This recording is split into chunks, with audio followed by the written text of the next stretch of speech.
right now. We worked out 4 guys. We worked out 4 guys this morning, but no signings are imminent right now. Assuming you're including Crosby and the guys that are making a quick impact, and 57 to 58 snaps is almost unheard of for a defensive end. We don't want to take him out of the game. He's playing special teams too, so we don't want to take him out of the game. The guy's factor grade in Indianapolis warranted more playing time, and he has, as you saw in training camp, he has a incredible effort in his play. He just seems to never tire. He's a fun guy to have. We have a lot of respect for what he's done and got a lot of, I think, goals for him to attain before he's done playing here. If he's playing that much, you must like what he's seen, what you've seen from his run defense. Has he evolved? A little bit. Cleve Farrell didn't play in the game. Yeah. So somebody had to pick up the slack. Fortunately for us, Benny Mayowa came back and played well again. But we only had 16 snaps of defense in the first half.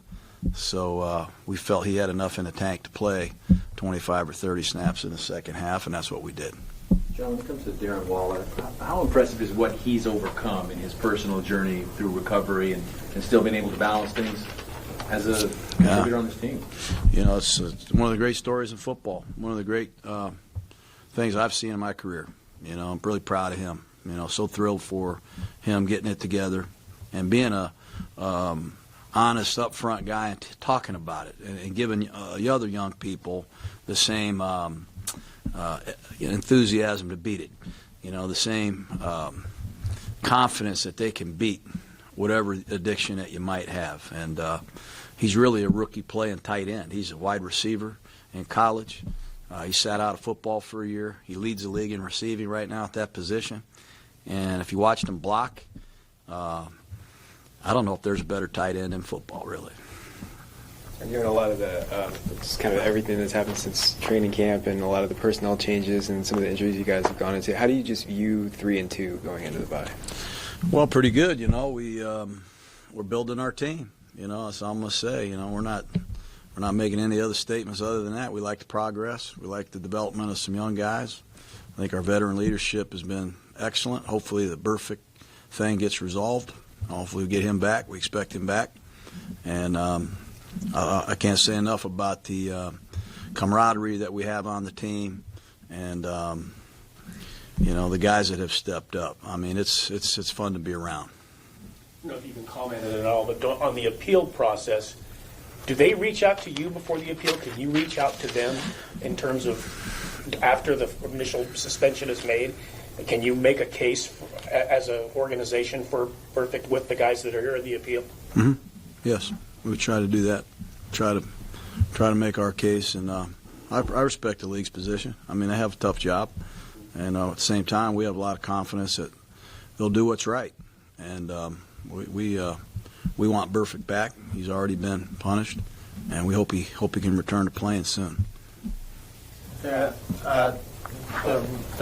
roughing the passer penalty on Maurice Hurst. What did you? I didn't like the call. Yeah. I didn't like that call. I thought Derek got roughed on the screen. I thought they were very similar plays. I didn't like the call. I'm never one to agree with calls, so I obviously got upset and I apologize, but I thought it was a clean play by Hurst. That was a hell of a play by Hurst, really. And I think they missed that call, and I think they missed one on Derek. So that's just my opinion, but that's the way it is. When it comes to Derek, John, from last bye to this bye, I think it's been 15 games, so basically a full season. What have you seen, or where have you seen him improve the most in terms of this offense on the field in this full stretch from bye to bye, London to London? Well, he's completing a lot of passes to a lot of different players, some he's never met before. He's moving our team. We're moving the team. Some of the things that are happening in the running game, he gets a lot of credit for. We're not running into uphill looks. He's doing a lot of recognition at the line of scrimmage. He's improved, I think, not taking sacks. He's done a heck of a job aborting the football. His mastery of the offense is much better. He's even coaching players. He's coaching them on the sideline. He's coaching them in the huddle. Our football-focused stats hopefully will improve down the road. But, you go on the road and beat Indianapolis and beat Chicago and put those kind of numbers together. without a sack. That's impressive. So 95-yard drive in the fourth quarter to win. He's been pinpoint with his throws, and he's been good with the football. He's been a great leader for us, and give him a lot of credit. Jon, you mentioned this is a young team before, and after that Minnesota game, I asked you how you think your young guys will respond to losses. You know, a lot of the first adversity that they've experienced in their career. Fast forward a couple of weeks, you know, going into bye 3-2. Do you see the confidence growing in them, and how do you think they've handled, you know, just all that stuff thrown at them? Yeah, pretty good. I'm not going to speak for everybody, but I think they're pretty confident. You know, we got a long way to go. We're still in the middle of a long road trip. I don't know when it ends, but there's no time to get too up or too down in this business. You know, you have to respect everybody you play. Just look at the scores of the games. You don't know what's going to happen. You got to really have a lot of respect for everybody you play, and we're just going to concentrate on Green Bay, hopefully get some players healthy. I'd love to see Tyrell Williams walk in here, Gabe Jackson. You know, love to see Burfict come back and play for us, among others. So, Cleve Farrell's another guy. You know, we can get everybody humming together at the same level. I like where we're going.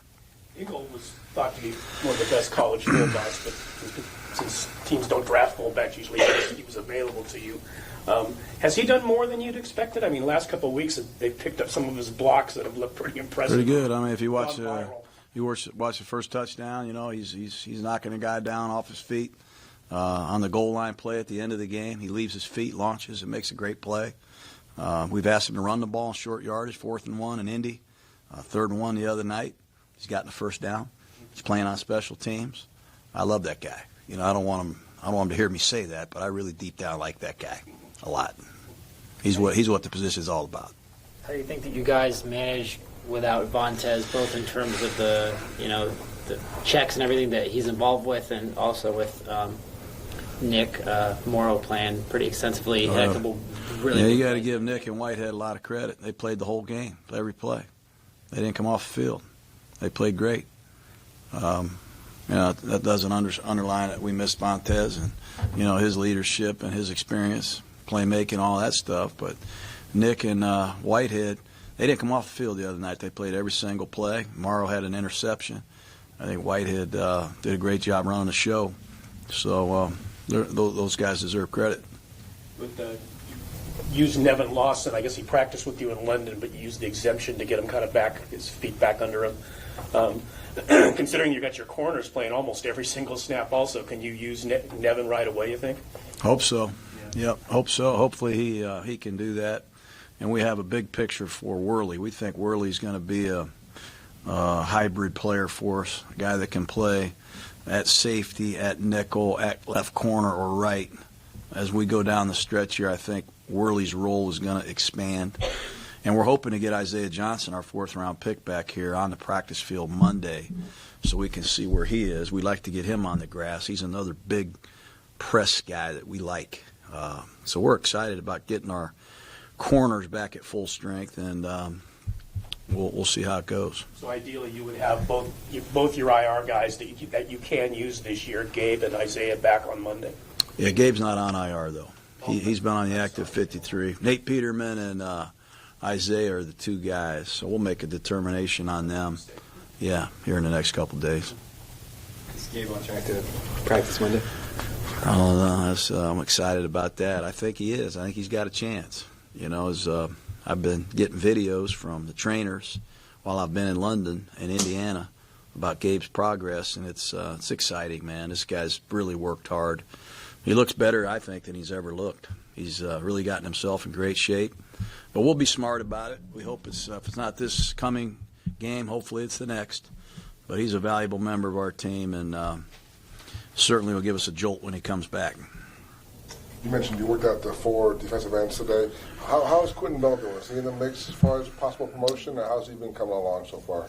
I think he's still a work in progress, like a lot of young guys. You know, he's just now playing defensive end really for the first time. He played it last year a little bit in college, but he's learning, and he's got to become a little bit more versatile and understand the game a little bit more and more, just like all these young guys have to. But he's making some strides. We still got high hopes for him, but we're monitoring him carefully. You mentioned, John, your brother Jay a few times through the course of this, and what happened to him yesterday. Any thoughts on maybe him coming to join you at some point? No, I'm not going to speculate about it. I'm obviously very disappointed for my brother. It was a long night. Last couple nights he's worked hard. Got a lot of respect for my brother, obviously, and disappointed for him getting fired. But my dad's been fired. I've been fired. Jay's been fired. And welcome to the club, bro. During the bye week, will you take some non-football days? What do you do during the bye week? Do you I'm going to teach Zay Jones some plays today, and I'm going to go. I'm going to come in tomorrow and teach Zay Jones some more plays, and I'm going to try to get some. I got something wrong with me in London. My eyes are all bloodshot, so I got to go see the trainer, see if I can get some Visine or something to help me get the red out. But I'm really proud of our coaches, proud of our young team, and really hopeful that everybody gets their batteries recharged a little bit this week because we got a great schedule coming up. Okay, guys, What's your message to your parting message to those guys as they leave for the week? My message is just try to be smart. Be smart.